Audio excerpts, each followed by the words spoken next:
नमस्कार, उज्ज्वला किचनमध्ये तुमचं स्वागत। आज मी मुगाच्या डाळीमध्ये ह्या शेवग्याच्या शेंगा घालणार आहे। त्याच्यासाठी लागणारं साहित्य कढीपत्ता, कांदा, लसूण, दोन हिरव्या मिरच्या घेतल्या, कोथिंबीर आणि ही चिंच आणि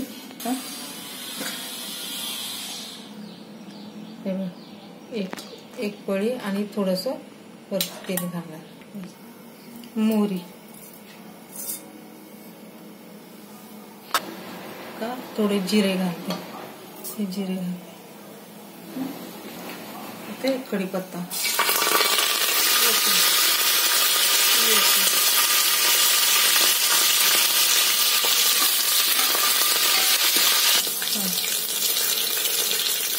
मिरची झाला, कांदा घालते,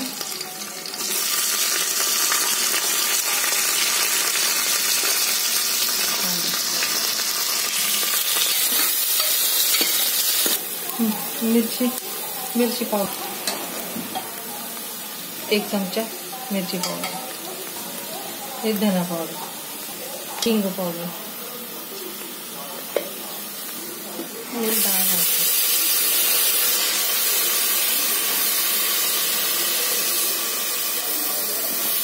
आता मी टमाटा घालते,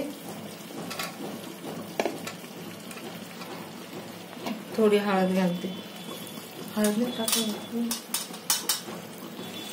थोडी हळद घालते,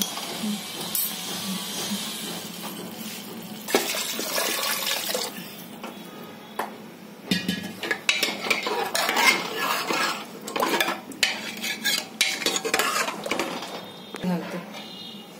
आता उकळी आली का मग मी शेंगा घालते त्याच्यात। आता मी ना शेंगा घालते याच्यामध्ये, थोडी चिंच आहे ती घालते, चिंच धुवून घेते चांगली स्वच्छ,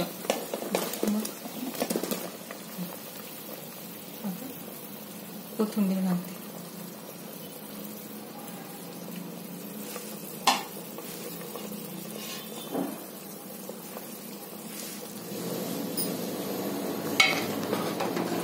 ते काढलं जातं, मी ना उतरून घेतलं खाली। आता मी खूप छान डाळ शिजली आहे, डाळ शेंगा पण खूप छान झाली आहे। आता मी काढून घेते, हे मी डाळ शेंगा झाले माझे, हे मुगाची डाळमध्ये शेंगा घालून त्या शेंगा डाळ बनवली झाली। शेंगा माझ्यासारखी डाळ करून बघा, आणि आवडली तर लाईक करा, सबस्क्राईब करा, कमेंट करा, कमेंटमध्ये सांगा मला। आणि खूप छान लागते, अशी चवदार लागते, अप्रतिम डाळ झालेली आहे, खूप छान। भाताबरोबर, पोळीबरोबर, भाकरीबरोबर जरी खाल्ली तरी चालेल। मी आता भात आणि पोळ्यांबरोबरच खाणार आहे, मुलाला वाढून दिलं मी आता हे ताट। आता मुलगा माझा जेवेल हेच ताट। माझा व्हिडिओ आवडला असेल तर मला लाईक करा आणि माझा व्हिडिओ पूर्णपणे बघा। बघितल्याबद्दल थँक्यू, धन्यवाद।